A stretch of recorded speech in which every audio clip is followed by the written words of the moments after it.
Bonjour et bienvenue encore une fois sur l'espace dédié au site mécaniqueuniverselle.net. Le lien est en dessous des vidéos. Le site qui essaie de démontrer que l'humanité évolue progressivement vers son ultime perfection. Entre le moment où nous sommes séparés des autres primates il y a plusieurs millions d'années et aujourd'hui, nous avons fait un chemin considérable, une progression faramineuse, on pourrait dire.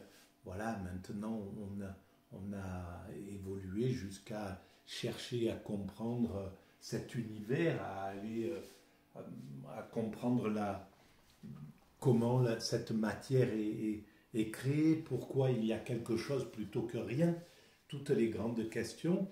Et sans compter tous les progrès, évidemment, techniques, les progrès psychiques, etc., entre cette période, donc il y a quelques millions d'années, et aujourd'hui. Et donc, il reste encore un petit bout de chemin pour atteindre cette ultime perfection dont je parle. Quelques siècles encore. Mais on arrive en vue de cet horizon, en fait. On peut commencer à voir cette finalité. Et c'est ce que cherche à éclairer mon site. Voilà. Alors, cet état de perfection, c'est une perfection technique, évidemment. Il faut que nous ayons atteint la perfection écologique, la perfection sociale, la perfection psychologique, que l'homme ne soit plus un loup pour l'homme, que l'homme ne représente plus un danger pour l'homme, donc que plus aucun homme sur cette planète ne soit un danger pour l'homme, parce que on ne peut pas atteindre cet état de sagesse. Cet état de sagesse, c'est-à-dire, c'est un état un peu qui pourrait être vulnérable. On peut se représenter ça comme des sages bouddhistes, des sages de toutes les grandes religions, hein, et de toutes les grandes mystiques et les sages traditionnels.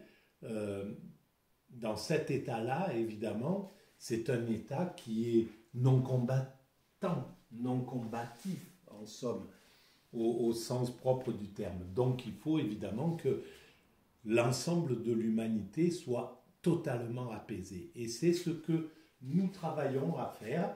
Et évidemment, il reste encore quelques siècles d'évolution, mais dans ce sens, mais on atteindra, selon moi, cet état où l'homme ne se représentera plus du tout un danger ni pour lui, ni pour la planète, ni pour les autres espèces. Voilà.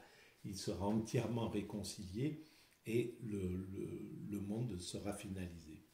Alors, pour démontrer un petit peu cette théorie, je m'appuie sur des ouvrages de temps en temps. Et là, en ce moment, j'ai pris appui sur ce bouquin, La philosophie du Tao, de J.C. Cooper, qui est extraordinairement bien écrit, simple, tranquille et vraiment très clair. Voilà, un livre qu'on peut recommander à mon sens. Et alors, depuis quelques vidéos, j'en suis à ce chapitre 7 sur le Wu Wei. Et le Wu Wei, c'est l'agir, le non-agir, mais ce n'est pas un non-agir où il n'y a plus d'action du tout, c'est un non-agir constructeur, en somme. C'est pour ça que je dis que l'humanité, quand elle atteindra son ultime perfection, elle aura réalisé techniquement toute l'humanité, c'est-à-dire que il n'y aura plus rien à construire en somme. L'humanité sera achevée techniquement. Il y aura juste à entretenir cette humanité. Voilà comment moi je considère cette finalité. C'est-à-dire qu'il n'y a plus qu'à vivre, à jubiler, à jouir de l'existence, à jouir de la présence, à jouir de l'état de sérénité absolue dans ce monde qui est un paradis potentiel, évidemment. Voilà. Si on pouvait se représenter, pour se représenter un petit peu l'idée que je pourrais émettre de cet état-là, c'est un monastère zen au Japon, par exemple, où on voit ces jardins de pierre, ces petites maisons très bien entretenues, et ces moines qui passent leur temps en cérémonie de thé, en méditation, en jardinage, etc. Des choses de la vie simple. Et voilà, l'action, à ce moment-là, elle a atteint sa plénitude. Elle est juste là pour la vie ordinaire. Il n'y a plus besoin de construire des avions, des ponts, des fusées, voilà, tout cela sera dépassé.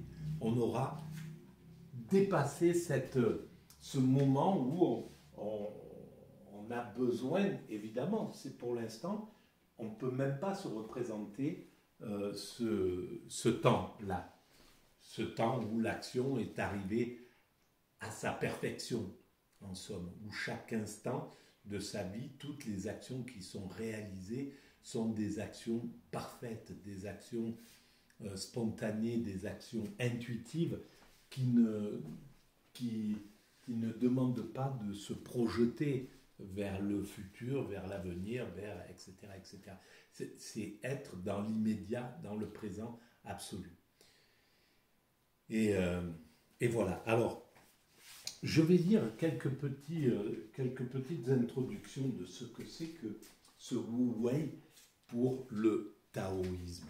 C'est cet état que cherchent à atteindre les sages, les moines, les ascètes, en fait, dans leur quête spirituelle, dans le taoïsme, mais c'est la même chose dans le bouddhisme, c'est la même chose dans l'hindouisme, c'est la même chose dans le judaïsme, c'est la même chose dans le christianisme ou dans l'islam. Dans l'islam, par exemple, c'est le soufisme.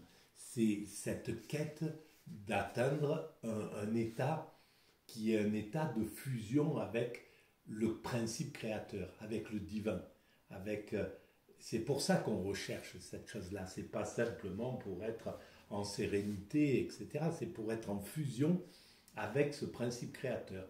Et pourquoi l'humanité est appelée à ça, eh bien ça c'est un mystère encore. Mais des philosophes, par exemple, comme Husserl, l'avaient dit, donc avaient compris que le chemin de l'humanité, c'était l'avancée vers la rencontre avec Dieu, avec le divin. Voilà, lui, il était croyant et il pensait que c'était ça. Et c'est exactement ce que je pense également. C'est ce chemin va vers la fusion avec le divin, et le divin est dans tout. Le divin est dans toute la nature, dans chaque chose. Donc c'est une fusion avec l'ensemble. Et quand on a fait l'expérience de l'extase, comme ça m'est arrivé accidentellement, au tout début de la mécanique universelle, on comprend pourquoi il y a dans cet état extatique, dans cet état de Wu Wei, dans cet état de nirvana, dans cet état d'éveil, quelque chose qui est indescriptible et qu'il est tout à fait logique pour l'humanité de chercher à atteindre cet état. Alors, est-ce que cet état, c'est un état qui nous ramène à notre vie dans le liquide amniotique ou dans autre chose? Pourquoi nous sommes attirés à cette source? Pourquoi on va vers cet état-là? Ben ça, pour l'instant, on ne peut pas répondre à cette question. Moi, je peux simplement, ma théorie, la mécanique universelle peut simplement dire, oui, essayer de décrire pourquoi, de démontrer, de prouver que l'humanité ne peut pas échapper à cette finalité. On sait ce qu'on construit intuitivement, inconsciemment, et bientôt nous allons prendre conscience de cela, selon moi, Et donc, au lieu de construire ça de façon inconsciente, c'est-à-dire avec, avec l'accident, en utilisant le, les tentatives, essais, erreurs et rectifications, la guerre, la violence, la haine, enfin toutes ces énergies aussi qui sont là, l'envie, l'égoïsme, le narcissisme, voilà, toutes ces valeurs qu'on pourrait ranger du côté du négatif, qui le sont pas en réalité, puisque c'est un moteur, ce sont des moteurs aussi, la jalousie, l'ambition, tout ça, c'est ben, oui, ça construit des choses, même si ça construit des fois ou ça détruit, mais en tout cas, ça nous a permis d'arriver où nous en sommes. Et à partir du moment où on prendra conscience de cette évolution, eh bien, nous le ferons de façon consciente.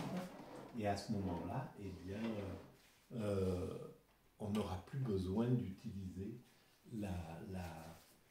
ce système négatif de conflit, de compétition féroce.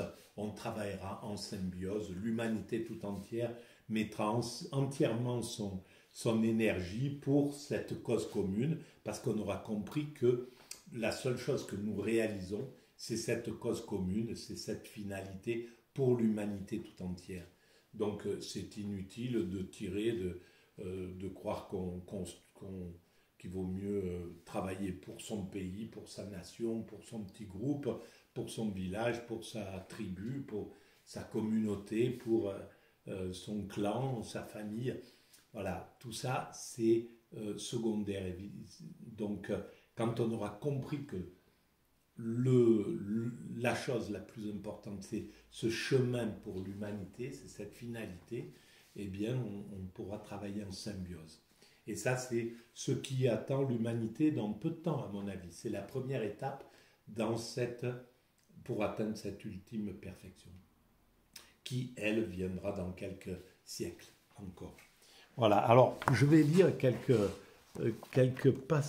débuts de phrases données par cet ouvrage sur ce que c'est que Wu Wei. Wu Wei, c'est aussi la doctrine de l'immédiateté, qui exige une adaptation spontanée à la vie, une acceptation totale de celle-ci. L'action qui surgit d'une telle attitude est tellement franche et naturelle qu'elle dépasse la portée de l'action ordinaire. Il n'y a plus l'action ordinaire, c'est celle qui nous permet de construire ce monde. Demain, je dois faire ça, demain, je dois réparer ma voiture, demain, je dois retaper ma maison, demain, je dois aller travailler, voilà, ou etc., etc. Ça, c'est les actions ordinaires, parce que le monde n'est pas fini. Il faut qu'on fasse ces actions ordinaires, il faut qu'on continue, qu'on soit dans les actions ordinaires. Mais quand l'humanité sera achevée, toutes nos actions dépasseront la portée de l'action ordinaire, précédée généralement de 1000 tergiversations et évaluations. Il n'y a plus ça dans le Wu Wei. L'action, elle est, voilà, un moine tibétain, il ne se pose pas, il ne dit pas dans 15 jours, il va falloir faire ça, il va falloir, etc., etc.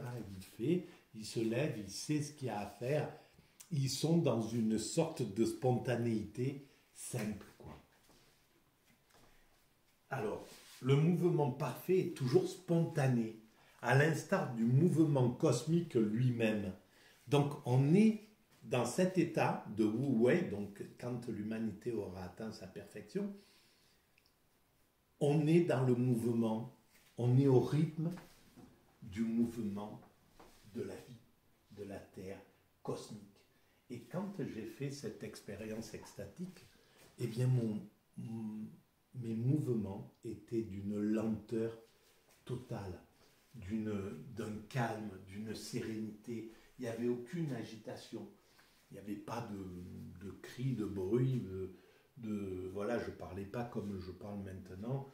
Je chuchotais à peine et de manière très lente. Les mots étaient inutiles en réalité. dans ma vie en état d'extase. J'étais en contemplation, dans un état de contemplation.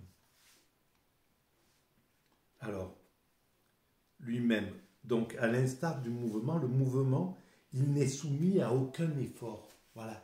Il n'y a plus besoin de charrier des tonnes de choses, de manier la truelle, la brouette, etc. etc. On aura dépassé cet état-là. Alors évidemment, il aura fallu qu'on ait atteint la fin de l'obsolescence programmée, que tout soit dans du durable, ou je ne sais pas, on ne peut pas imaginer comment l'humanité organisera cette vie dans 2, 3, 4, 5 siècles, quand elle aura atteint son ultime perfection, pour qu'il n'y ait plus besoin d'action, pour qu'il n'y ait plus qu'à entretenir cette humanité. On ne sait pas comment ça peut se résoudre, pas plus qu'il y a 200 ans, à l'époque, en 1820, les humains pouvaient imaginer que 200 ans après, on aurait le téléphone sur la table, qu'on aurait des voitures, qu'on prendrait l'avion, qu'on aurait Internet et Wikipédia, etc. etc. Ça aurait été impossible pour eux d'imaginer comment l'évolution a évolué jusqu'à aujourd'hui. Eh bien, nous, c'est la même chose, même pour dans 100 ans, vraisemblablement, avec l'accélération du temps. Peut-être dans 100 ans, on ne peut même pas imaginer ce qu'il adviendra de l'humanité à ce moment-là. Et encore moins dans 200, dans 300 ans, ou dans 400 ans. Voilà. Alors, donc, aussi l'homme doit-il agir dans la spontanéité, dans le Wu Wei, l'action dépendant de la volonté, de la réflexion et de la raison, ayant un caractère artificiel et forcé. Donc tout est compris par le taoïsme, c'est hallucinant. Mais c'est parce que ce sont des êtres humains qui ont expérimenté l'extase. C'est pour ça que tout est compris. C'est pour ça que, pour moi, c'est d'une limpidité ce qu'ils disent. Quand on a vécu l'action Wu Wei, parce qu'en définitive, dans la semaine d'extase que j'ai vécue, mes actions étaient Wu Wei. Je ne savais pas du tout. J'avais jamais, je ne m'intéressais même pas au spirituel, même pas au... je ne connaissais rien au taoïsme ou quoi que ce soit. J'ai vécu ça sans savoir ce qui se passait en moi. Je n'avais pas cherché à l'atteindre, ça m'est tombé dessus et donc je l'ai vécu. Et c'est en sortant de cet état-là, quelques mois après, que j'ai réfléchi à ce que j'avais vécu et là j'ai pu analyser. Mais sur l'instant, je ne pouvais pas analyser, je ne pouvais que vivre l'instant présent, que vivre l'action présente. En un mot, l'action ne se fait pas dans l'harmonie du mouvement céleste, dans l'action ordinaire, artificielle, celle qui dit demain je dois aller au boulot, voilà, on va je ne sais pas, enfin, la vie ordinaire qui nous sert à construire cette humanité. Donc, il faut que l'humanité ait atteint sa perfection, qu'elle n'ait plus besoin de construire quoi que ce soit, que tout soit construit. C'est ce que j'essaie de démontrer. Alors, tout mouvement doit se dérouler naturellement, sans l'intervention d'un effort quel qu'il soit. C'est ce qu'on ressent chez le moine zen, c'est ce qu'on ressent chez les soufis. Quand on les voit agir, ils sont pas, voilà, ils courent pas de droite à gauche, ils sont pas en train ils n'ont pas besoin d'aller vendre des choses sur le marché ou je sais pas moi, bref. Ils sont dans un état de sérénité absolue. Ils font des actions, ils agissent évidemment, ils vivent, mais dans un état de sérénité absolue. C'est cet état-là qui n'est pas encore bien réfléchi par l'humanité. il est important que l'humanité commence à s'intéresser à ces cas d'extase.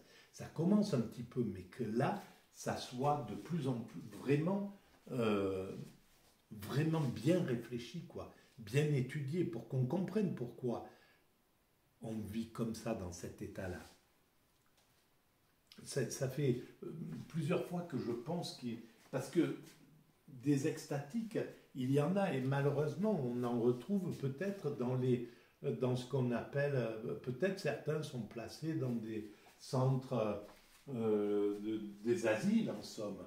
Et on n'arrive pas à comprendre, en fait, que ce qu'ils sont en train de vivre, on le prend comme une pathologie, alors que c'est autre chose qu'une pathologie. Et ça serait bien d'aller interroger. Ça serait bien d'interroger ces directeurs, ces gens qui travaillent dans les asiles, pour leur demander, est-ce que vous avez des cas de personnes qu'on pourrait assimiler à l'extase? Est-ce qu'on peut les interroger? Est-ce qu'on peut parler? Est-ce qu'on peut leur demander leur expérience pour qu'elle enrichisse l'humanité, pour qu'on comprenne ce qui se joue derrière cet état d'extase? Voilà. Alors, cela ne signifie pas de vivre dans l'inertie, dans l'apathie. Le sage, bien que vivant dans les sphères de l'esprit, ne se dérobera jamais à la vie concrète. Bien que son esprit ne soit plus limité par les choses de ce monde, il ne continuera pas moins de vivre dans ce monde. Mais il vit de manière calme, limpide, en limitant tous ses besoins, en limitant justement, en écartant de lui tout ce qui pourrait l'agiter. Alors, on voit dans le soufisme, par exemple, il y a des sages qui vendent des choses dans leur comment ça s'appelle, ou qui réparent ou qui font des assiettes, qui font des choses, quoi, qui travaillent, qui ont une vie comme ça, mais qui ne cherchent absolument pas ni à faire fortune, ni à accélérer. Ils travaillent au rythme qu'il faut. Et on était un peu dans ce rythme-là, d'ailleurs. Ça va me permettre de partir sur ce sujet-là 2 minutes avant que j'arrête cette vidéo. On était quasiment dans ce rythme dans les 30 Glorieuses, avant que le néolibéralisme prenne le pouvoir dans le monde depuis les années 90. Avant ces années-là, les gens, le type qui tenait un bistrot, il faisait c'était ce qui lui importait le plus, c'était de bien vivre, quoi, de vivre, d'avoir ses amis, de passer sa vie dans ce bistrot, de faire du bien autour de lui, d'avoir une vie comme ça et gagner un peu plus qu'un ouvrier, très certainement, et ça lui permettait à terme d'acheter un petit pied-à-terre sur le bord de mer ou quelque chose comme ça, voilà, pour ses vieux jours. Mais il ne cherchait pas à faire fortune. Et le néolibéralisme, en arrivant à l'époque, les Bernard Tapie et Berlusconi et tout, quand ils ont pris les médias, ils ont dit, voilà, il faut être des winners, il faut gagner vite et très vite de l'argent et faire fortune, quoi. C'est ça qui est important dans votre vie. Et donc, ils ont accéléré le processus. Donc, les marchands, au lieu de vivre une vie ordinaire, eh ben, ils ont voulu faire fortune. Et au détriment de la vie sociale, de la vie de l'amour, de l'amitié, de la fraternité, de tout ce qui faisait que le type qui faisait au 19e siècle ses tonneaux dans le village, etc., il faisait les 2-3 tonneaux par mois, ça lui payait son truc, et puis c'était tranquille, et ben là, il fallait qu'il en fasse 100 et qu'il gagne tant, et qu'avec ça, il achète 3 ou 4 appartements, et puis, etc., etc. Voilà le besoin que le néolibéralisme nous a mis dans la tête. Parce qu'en fait, c'était des narcissiques qui ont mis en œuvre cette nouvelle façon de voir le libéralisme. Et en fait, ils se sont pris comme modèle. Ils ont dit, pour être quelqu'un de bien, il faut être comme moi. Parce que moi, je suis le centre du monde. Je suis l'étalon hors de ce que c'est qu'un homme parfait. Donc, il faut que vous soyez comme moi. Une maison, ça ne vous suffit pas. Il faut que vous, si vous en avez une, vous la louez, puis vous en achetez une autre, puis une autre, puis une autre. Et là, vous montez un, un gros truc, et puis avec ça, vous faites une société, et puis voilà. Et continuez, continuez, allez-y. Donc, ils nous ont mis en folie, parce que c'était que de la folie en réalité. Mais c'est ce qui a permis d'aller vers cette mondialisation. Ça a accéléré le processus. Il fallait passer par cette époque-là, parce qu'il fallait faire cette expérience-là. On va en sortir et on va commencer à sortir la tête de l'eau comme ça et dire mais ils nous ont rendu fous quoi. Voilà, on a passé ceux qui ont commencé à 20 ans dans les années 80, ils ont 60 ans maintenant, 40 ans après, ils sont à la retraite et ils disent mais qu'est-ce que j'ai foutu? Pourquoi j'ai couru comme ça? Pourquoi j'ai couru tête baissée pendant ces années-là? Il fallait que je bosse comme un malade, puis que j'aille en boîte de nuit, puis que j'aille dans les bons restaurants, puis que je parte à Courchevel et puis sur la Côte d'Azur, que je prenne l'avion pour aller au bout du monde. Enfin, qu'est-ce que j'ai foutu pendant tout ce truc-là? Qu'est-ce qui s'est passé? J'ai rien vu, tout s'est accéléré, et maintenant j'ai 60 ans ou 70 ans, et il faut que je comprenne quel est le sens de ma présence là sur cette planète. Voilà, voilà le problème. Mais c'était nécessaire de passer par cette période d'affolement que le néolibéralisme, donc le narcissisme, a mis en œuvre. On va en sortir, on y est encore dedans. Il continue à dire c'est encore moi, regardez, si c'est bon, mon modèle, il est parfait. On commence à plus y croire, on voit bien que les gens, voilà, ils tournent la tête et il va continuer tranquillement jusqu'à ce qu'il soit débordé et qu'un autre modèle s'impose et ça sera sans doute la symbiose. Voilà.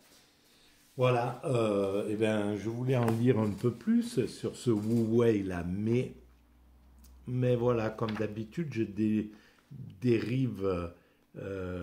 J'essaierai d'en faire une autre peut-être vidéo. Voilà, si vous pensez que ces vidéos ont un intérêt pour l'humanité, eh ben vous pouvez mettre un pouce, vous pouvez vous abonner à la chaîne, c'est gratuit et ça augmente la visibilité et vous pouvez en parler autour de vous, envoyer le lien et vous pouvez laisser des commentaires. J'y réponds systématiquement. Voilà, je vous souhaite une bonne soirée et merci de votre présence sur ces vidéos, même si je suppose que vous n'allez pas au bout parce que c'est très long, mais bon voilà, je vous remercie en tout cas pour ceux qui sont arrivés au bout là. Merci. Et les autres aussi, bien sûr.